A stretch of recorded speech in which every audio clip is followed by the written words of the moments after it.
在影片《中国机长》中，当飞机飞抵青藏高原东南边缘，攀升至近万米高空时，驾驶舱挡风玻璃先后3次破裂，副机长半个身子被强大的气流吸出舱外，彼时舱外的气温低至-40摄氏度。万幸的是，机组人员沉着应对，及时返航，最终全员平安落地，化解了这场惊天危机。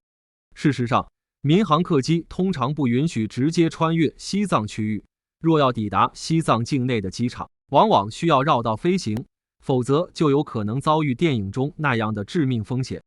从飞行航线图中不难看出，中间用紫色椭圆形标注的区域便是西藏，而这片区域的上空几乎看不到任何飞机的飞行轨迹。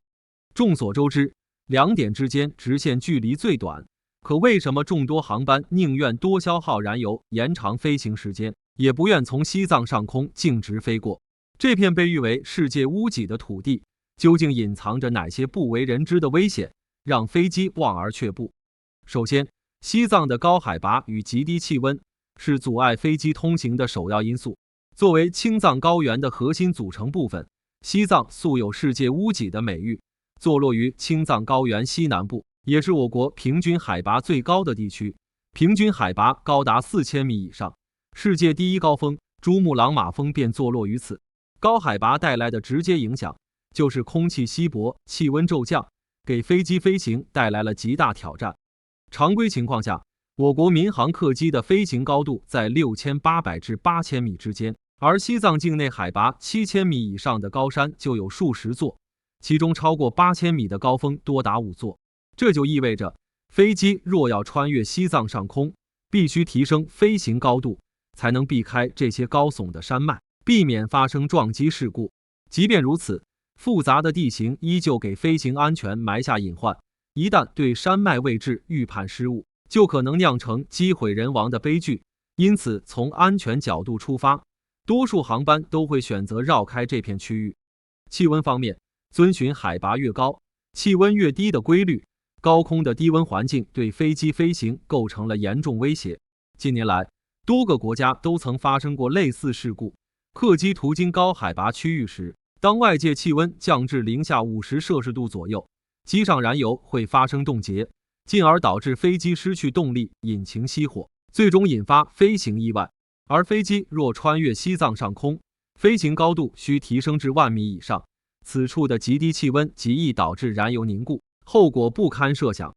或许有人会疑惑，其他航线的飞机也时常会飞行至10000米高空，为何唯独穿越西藏的飞机要格外警惕燃油冻结？其实，影响飞机燃油温度的不仅是飞行高度，还有复杂多变的环境天气。其他航线上的飞机若遇到恶劣天气，面临航油结冰风险时，可通过下降飞行高度来规避危险。但西藏境内山脉连绵，地势险峻，下降高度极有可能引发撞山事故。加之西藏地区气流活跃，突发极端天气的概率极高，为了最大限度保障安全，飞行航线便很少直接穿越西藏。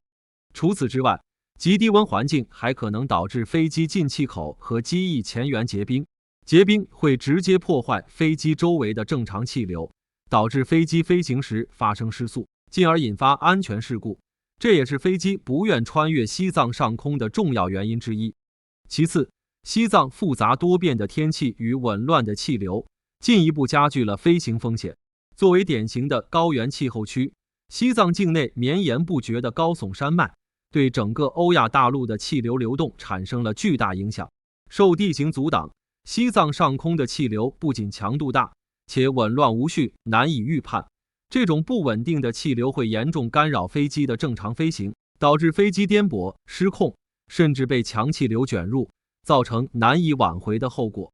我曾亲身经历过气流引发的飞行颠簸。一次乘坐客机时，突然遭遇强气流，飞机剧烈摇晃，机舱内灯光全部熄灭，舱内乘客陷入恐慌。万幸的是，机组人员及时调整，最终安全穿越气流区，有惊无险。而西藏上空的气流比普通区域更为猛烈紊乱，一旦飞机被卷入强气流，后果将不堪设想。更令人难以应对的是，西藏的天气变幻莫测，前一秒还是晴空万里，下一秒就可能乌云密布，电闪雷鸣。若飞机在飞行过程中遭遇雷雨天气，被雷电击中的概率会大幅增加，飞行安全将受到严重威胁。第三个关键原因是飞机飞行产生的噪音可能引发雪崩。凡是攀登过雪山的人都知晓一条重要规定：爬山过程中禁止大声喊叫或发出剧烈声响，这是因为声音的传播会引发空气震动，若震动幅度过大，就可能触发雪崩。乘坐过飞机的人都能感受到，飞机飞行时会产生巨大噪音，这种噪音主要来自发动机的运转和机身与空气的摩擦，两者叠加，即便在几十公里之外，也能清晰听到，其分贝远高于人类的喊叫。人类的喊叫都可能引发雪崩，更何况是分贝远超人类声音的飞机噪音。一旦飞机在西藏雪山附近飞行，极易触发雪崩灾害。如今，前往西藏旅游的人越来越多，攀登雪山的爱好者也不在少数。雪崩对这些人来说，无疑是致命的威胁。一旦被困在雪崩现场，生还概率极低。同时，雪崩不仅会威胁人类安全，还会摧毁大片森林，引发山体滑坡、山崩等次生灾害，对西藏的生态环境造成毁灭性打击。因此，避免飞机噪音引发雪崩，也是航班绕开西藏上空的重要考量。最后，若飞机在西藏上空遭遇突发情况，将面临无处可落的困境。飞机飞行过程中若出现故障，无法继续飞行，最安全的做法就是就近降落在机场。2018年5月14日，一架从重庆飞往拉萨的客机，途经青藏高原时，因高压导致挡风玻璃破裂，机长当机立断决定返航，最终将飞机安全降落在成都双流国际机场，保障了机组人员和全体乘客的生命安全。由此可见，是否具备便捷的应急降落条件，是判断一条飞行航线是否可行的重要标准。西藏不仅地形复杂、地势崎岖，且地域跨度极大，南北宽达900多公里，东西长达2000多公里，而客机降落需要专用的机场跑道。西藏境内适合修建机场的区域极少，若飞机在西藏上空突发故障，很难快速找到可降落的机场。加之西藏境内山脉高耸，飞机飞行高度本就不高，一旦发生故障导致飞行高度下降，留给机长处理危机的时间极为短暂，风险系数极高。或许有人会问，既然西藏飞行风险如此之高，为何境内还修建了机场？目前，我国在西藏共建成5座机场，分别是海拔3650米的拉萨贡嘎国际机场、海拔2850米的林芝米林机场、海拔4334米的昌都邦达机场、海拔4500米的阿里昆沙机场以及海拔3782米的日喀则和平机场。其中，拉萨贡嘎国际机场是西藏规模最大、吞吐量最高的机场，作为西藏第一大航空枢纽，也是世界上海拔最高的机场之一。在西藏修建机场是国家发展和地区建设的必然选择。飞机是连接西藏与其他地区最便捷、最高效的运输方式，不仅能促进西藏的经济发展，还能推动旅游业的繁荣。随着人们生活水平的不断提高，前往西藏旅游的人逐年增多，机场的修建为游客提供了极大便利。此外，阿里等边境地区人口稀少但地域辽阔，公路、铁路运输不便，航空运输成为当地最便捷、最经济的交通方式，因此修建机场至关重要。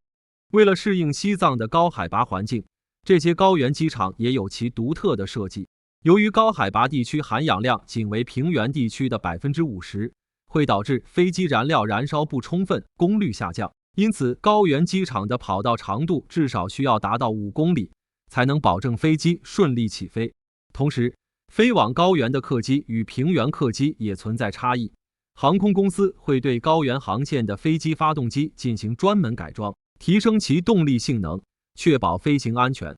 也正因为这些针对性的改进，即便西藏飞行风险较高，部分客机依然能安全抵达西藏，保障乘客的出行安全。飞机其实是所有交通方式中失事概率最低的，我国各大航空公司的飞机失事概率约为20万分之一，甚至低至100万分之一。但即便概率极低，意外也时有发生。此前的321飞机坠毁事件牵动着每一位中国人的心，我们为遇难者深切哀悼，也为他们的家人感到悲痛。不过，我们有理由相信，随着科技的不断进步，飞机的安全性能会持续提升，飞行技术会不断完善，未来每一位乘客都能平安抵达目的地，安心奔赴每一场远方。以上内容来源于网络，不代表本频道立场。对此，你怎么看呢？欢迎在下方评论留言。如果观众老爷喜欢的话，记得点赞订阅哦，谢谢大家。